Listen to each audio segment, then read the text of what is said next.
Now the ball's in your court.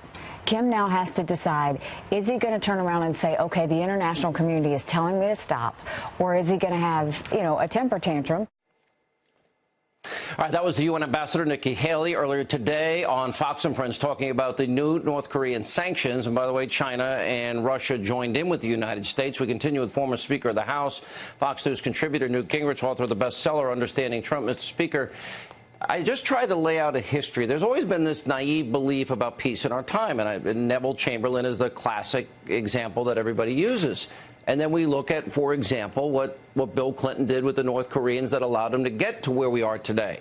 We saw Barack Obama, I believe, naively handing over billions and billions of dollars, and I believe he naively thinks that they're going to abide by the agreement. My question is, when the president says fire, fury, and power, and Dianne Feinstein calls him bombastic and further isolate North Korea, and then she suggests bilateral talks with Kim Jong-un, I'm just thinking, you don't get it. You don't understand.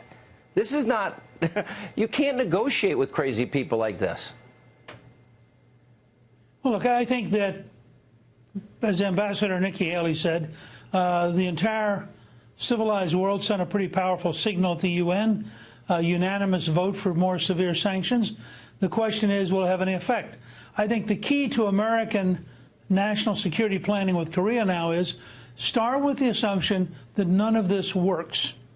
Then what do you need to do? And what I tried to outline in the last segment is there are a number of very bold, very powerful steps we could take if we acted on a wartime basis, if we said this is an existential threat, millions of American lives are at stake, many millions of South Korean lives are at stake, many millions of Japanese lives are at stake, and to be fair, millions of North Korean lives are at stake.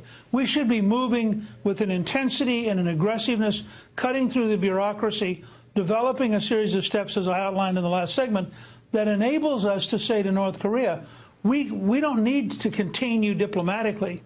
If you decide to behave in a stupid way, we are surrounding you with mechanisms which will coerce you, make you harmless, and ultimately crush you.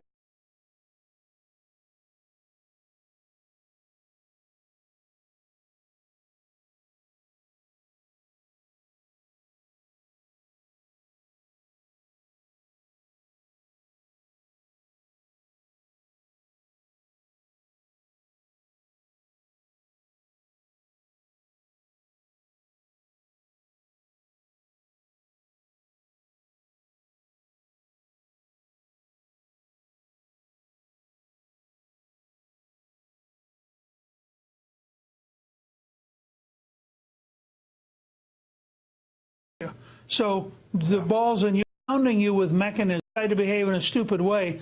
Lives are at stake. And to be fair, millions of North Korean lives are at stake.